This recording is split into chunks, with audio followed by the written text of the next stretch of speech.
নমস্কাৰ এই মুহূৰ্তত আহি পৰিছে মেট্ৰিক পৰীক্ষা দি ৰিজাল্টৰ বাবে বাট চাই থকা লাখ লাখ ছাত্ৰ ছাত্ৰীৰ বাবে ভাল খবৰ। কাইলৈ ৰাজ্যত অনুষ্ঠিত হ'ব বিধানসভা নিৰ্বাচন। গতিকে আজি ঘোষণা কৰা হ'ব মেট্ৰিক পৰীক্ষাৰ ফলাফল। আজি দিনৰ 11 বজাত মেট্ৰিকৰ ফলাফল ঘোষণা হ'ব বুলি বহুকেইটা ৱেবছাইটত ওলাইছে খবৰ। সকলোৰে মনত কেৱল এটাই প্ৰশ্ন আছিল যে কেতিয়া ঘোষণা কৰা হ'ব মেট্ৰিক আৰু হায়াৰ ছেকেণ্ডাৰীৰ ফলাফল।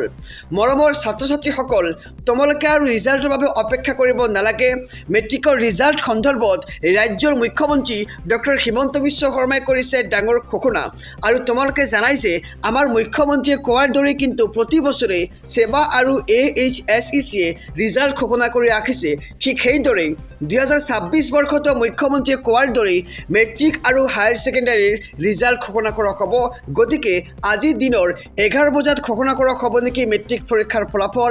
যিহেতু কাইলৈ হৈছে বিধানসভা নিৰ্বাচন আৰু ৰাজ্যৰ মুখ্যমন্ত্ৰীগৰাকীয়ে কৈছিল যে নিৰ্বাচনৰ পিছত অৰ্থাৎ 10 এপ্ৰিলত ঘোষণা কৰা হ'ব মেট্ৰিক পৰীক্ষাৰ ফলাফল। তোমালোকে সকলোৱে জানা যে 9 এপ্ৰিলত ৰাজ্যত অনুষ্ঠিত হ'ব 26ৰ বিধানসভা নিৰ্বাচন আৰু নিৰ্বাচনৰ পিছদিনাই ঘোষণা কৰা হ'ব বুলি ৰাজ্যৰ মুখ্যমন্ত্ৰীয়ে কৰিছিল ডাঙৰ ঘোষণা। তোমালোকে সামাজিক মাধ্যমত বিভিন্ন ভিডিঅ'ত দেখা পাইছা যে তাত স্পষ্টকৈ কোৱা হৈছে যে 10 এপ্ৰিলত ঘোষণা কৰা হ'ব মেট্ৰিক পৰীক্ষাৰ ফলাফল। কিন্তু সঁচাকৈয়ে ৰাজ্যৰ মুখ্যমন্ত্ৰীয়ে 10 এপ্ৰিলত মেট্ৰিকৰ ৰিজাল্ট দিব বুলি চূড়ান্ত ঘোষণা কৰিছে নেকি?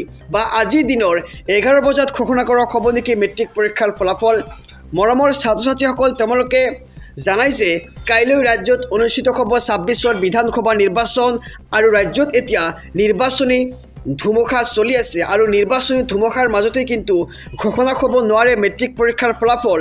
গতিকে তোমালোকে স্পষ্ট হৈ যোৱা যে আজি দিনৰ 11 বজাত কোনো ৰিজাল্ট ঘোষণা কৰা নকয়। যিবোৰ ৱেবছাইটত ওলাইছে খবৰ সেইবোৰ সম্পূৰ্ণ মিছা।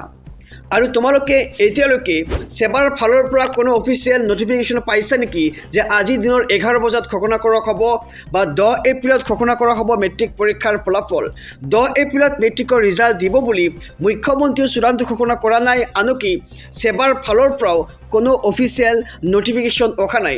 গতিকে আমি 10 এপ্ৰিলত মেট্ৰিকৰ ৰিজাল্ট দিব বুলি আশা কৰিব নোৱাৰোঁ, কাৰণ কাইলৈ হৈছে ৰাজ্যত বিধানসভা নিৰ্বাচন আৰু আজি হৈছে নিৰ্বাচনৰ আগদিনা। গতিকে নিৰ্বাচনৰ আগদিনা আৰু পিছদিনা কেতিয়াও ৰিজাল্ট ঘোষণা কৰা নহয়। যদিহে ৰিজাল্ট ঘোষণা কৰা হয় তেন্তে বহুতো ছাত্ৰ ছাত্ৰীয়ে ৰিজাল্ট লাভ কৰাত বহুতো অসুবিধাৰ সন্মুখীন হ'ব।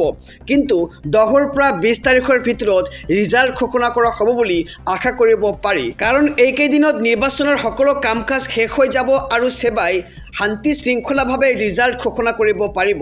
মৰমৰ ছাত্ৰ ছাত্ৰীসকল, মেট্ৰিকৰ ৰিজাল্ট কেনেকৈ চাব লাগে আৰু ৰিজাল্ট চাওঁতে কি কি নিয়ম মানিব লাগে সেই বিষয়ে পৰৱৰ্তী ভিডিঅ' সোনকালে আহি আছে। গতিকে চেনেলটো ছাবস্ক্ৰাইব কৰি আমাৰ পৰিয়ালৰ এজন সদস্য হৈ যোৱা। ধন্যবাদ।